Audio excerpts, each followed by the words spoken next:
ইসরায়েলের সাথে যুদ্ধবিরতি আলোচনা প্রত্যাখ্যান করল ইরান।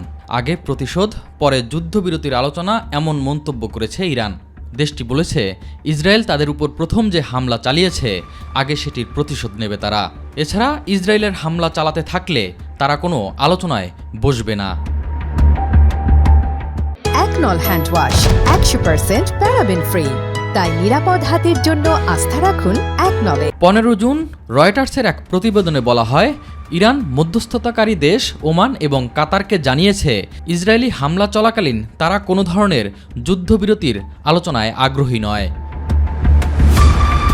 রয়টার্সকে এক কর্মকর্তা নাম গোপন রাখার শর্তে বলেছেন, ইরানিরা কাতার এবং ওমানকে জানিয়েছে, ইরান তখনই সত্যিকারের যুদ্ধবিরতির আলোচনা করবে যখন ইসরায়েলের প্রথম হামলার পূর্ণ প্রতিশোধ নেবে তারা।